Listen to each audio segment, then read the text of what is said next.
that point on? I think so. I think it's his job at half-time just to give the players some belief, if they don't already have it, that they can get something from here. Yes, it's going to be difficult. Yes, they might be a little bit more vulnerable at the back if they do throw people forward.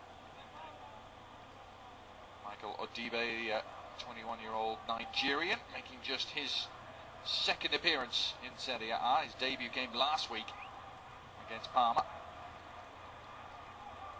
I suppose he'll have to drop into the back four, I would think. Odibe is a defensive central midfield player that I think can play at the back as well, so I've got to think he's going to fit into that back four alongside Kribari. First half stoppage time, Macaroni sliding the free kick towards Odibe. It's his first touch in the opposing penalty area. Signed on loan from Belgian football. He's playing in the Belgian third division, would you believe, last season, hitting his third goal of the campaign. What does that mean to Juventus now? Looked to be so comfortable early on. Turned into anything but Trezeguet! It was a delightfully soft touch, wasn't it, from the Frenchman? Oh, this is beautiful link-up play. When you think about these two players, you think about how well they know each other. That touch there is fantastic. It's a little double 1-2 as well, and not far, was it, for Trezeguet? That there is awareness. He knows that Trezeguet is behind him. Trezeguet expects the ball. Immediate first time. Back to the 22nd of November, in fact, for their last Serie A clean sheet. Win against Udinese. Now Trezeguet. Well, it's as though he's taken it upon himself to try and halt the slide here for Juventus. There's already a lot more involved, isn't it? This is a very difficult one to take, coming over your opposite shoulder to where you want to strike the ball from. Good concentration from him, but spins out. Now Camoranesi. Good service. Well, it should have been 4-2. Del Piero might have had his hat-trick, but Kurci denying him.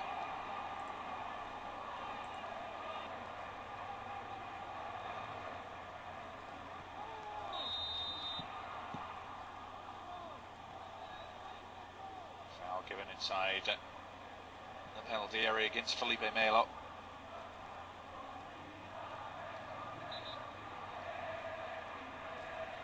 Big guy, you know, Felipe Melo. I know he's had a frustrating season at Juventus. Doesn't it on the way through? Yep, there's a corner kick for them.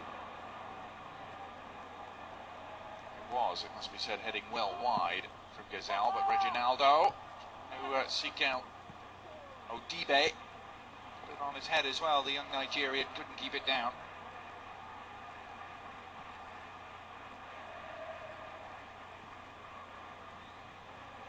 Warning sign again to Juventus, as if they needed any more.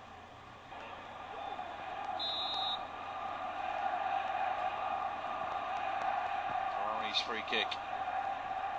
Net by Trezeguet, it's flicked on.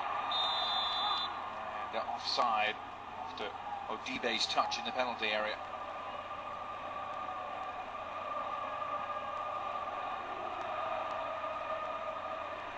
The ball is just flicked forward there, certainly playing in an offside position.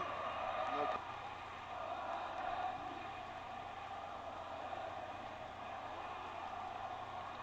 There's Camoranesi.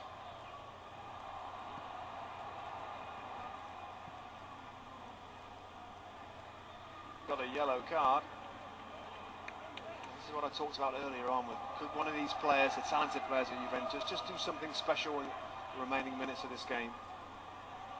Diego scored in the early stages last weekend against Fiorentina. Can he do something late on this week?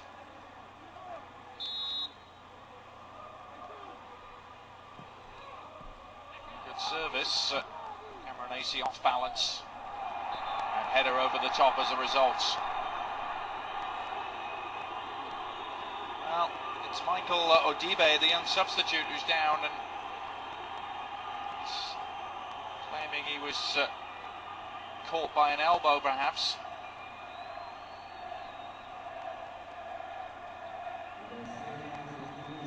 is.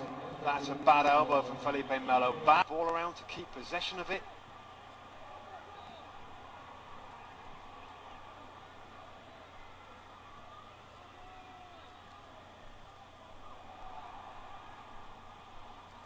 The other side of that coin is this will be a point that will be really celebrated in Tuscany. Further evidence of Siena's recuperation. They well feel they have to what it takes to yet escape relegation. I know.